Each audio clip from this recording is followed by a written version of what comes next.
আগামী জাতীয় সংসদ নির্বাচনকে সামনে রেখে চাঁপাইনবাবগঞ্জের রাজনৈতিক অঙ্গনে শুরু হয়েছে দলবদলের হাওয়া। এরই ধারাবাহিকতায় গত কয়েকদিনে চাঁপাইনবাবগঞ্জের বিএনপি থেকে জামাতে যোগ দিয়েছে প্রায় 2 শতাধিক কর্মী।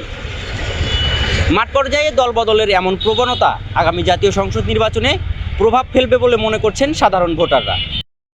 চাঁপাইনবাবগঞ্জ জেলা জামাতের সূত্র জানায়, জামাতে যোগদান করা এসব কর্মী চাঁপাইনবাবগঞ্জ জেলার বিভিন্ন উপজেলা ও ওয়ার্ড পর্যায়ের সক্রিয় নেতাকর্মী ছিলেন। তারা দলীয় আদর্শ ও নেতৃত্বে আস্থা হারিয়ে জামাতে যোগ দিয়েছেন বলে দাবি করা হয়েছে।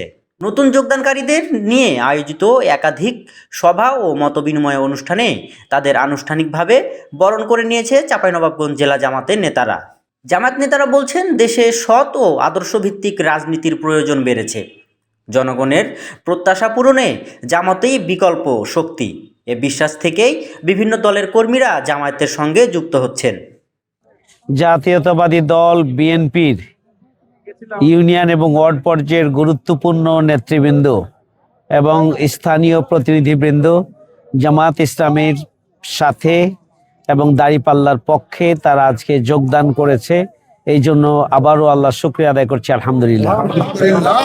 যারা যোগদান করেছেন তাদের প্রতি আমি এটুকুই বলতে চাই যে আপনারা আমাদের হয়ে গিয়েছেন। ইনশাআল্লাহ আমরাও আপনাদের সাথে থাকব, আপনাদের সুখে দুঃখে আমরা আছি।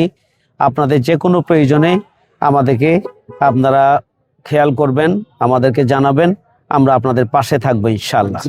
অন্যদিকে বিএনপির স্থানীয় নেতারা বিষয়টি অস্বীকার করে বলেন, যারা যোগদান করেছেন তারা দলীয়ভাবে সক্রিয় ছিলেন না। এটি বিএনপির সাংগঠনিক শক্তির উপর কোনো প্রভাব ফেলবে না। যদি বিএনপির কোনো কর্মী জামাতে যোগ দিয়ে থাকে তাহলে ধরে নেবেন আপনারা যে উনি কোনো পদধারী কর্মী না, ওনার কোনো পদবি নাই, উনি কোনো সক্রিয় কর্মী না, উনি হচ্ছে সুবিধাবাদী। সুবিধা যেখানে পাবে সেখানে সে যাবে। এটার কারণে নির্বাচনে কোনো প্রভাব বা সাংগঠনিকভাবে কোনো প্রভাব পড়বে এটা কোনোভাবেই গ্রহণযোগ্য না, বা ধারণা করাও ভুল আর কি। এটা সম্পূর্ণ গুজব এবং মিথ্যা কথা বলাতে, বানোয়াট কথা বলাতে, গুজবে শুধু বাংলাদেশে নয় সারা দুনিয়াতে আছে কিনা জামাতে ইসলামের সমকক্ষ এটা আমার জানা নাই।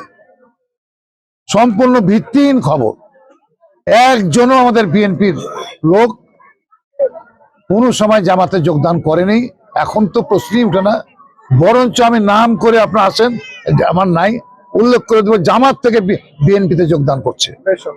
দলবদলের এমন বিতর্কের বিষয়ে সচেতন নাগরিকরা বলছেন, এক দলের কর্মী আরেক দলে যেতে পারে, এটা তার নাগরিক অধিকার। তবে দলের প্রতি ভালোবাসা থেকে যাচ্ছে না রাজনৈতিক বিভ্রান্ত, তা খতিয়ে দেখতে হবে। প্রত্যেকটা নাগরিকের একটা স্ব অধিকার আছে এবং তার নিজস্ব মতামত অভিমত সে ব্যক্ত করার তার অধিকার আছে, তার রাইট আছে।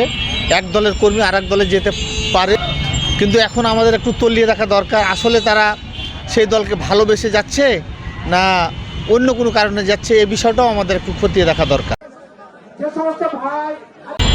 রাজনৈতিক বিশ্লেষকদের মতে নির্বাচনের আগে এমন দলবদল মাঠ পর্যায়ের রাজনীতিতে পড়তে পারে প্রভাব এবং ভোটের সমীকরণে যোগ হতে পারে নতুন মাত্রা। জসিমউদ্দিন জসি, চাঁপাইনবাবগঞ্জ।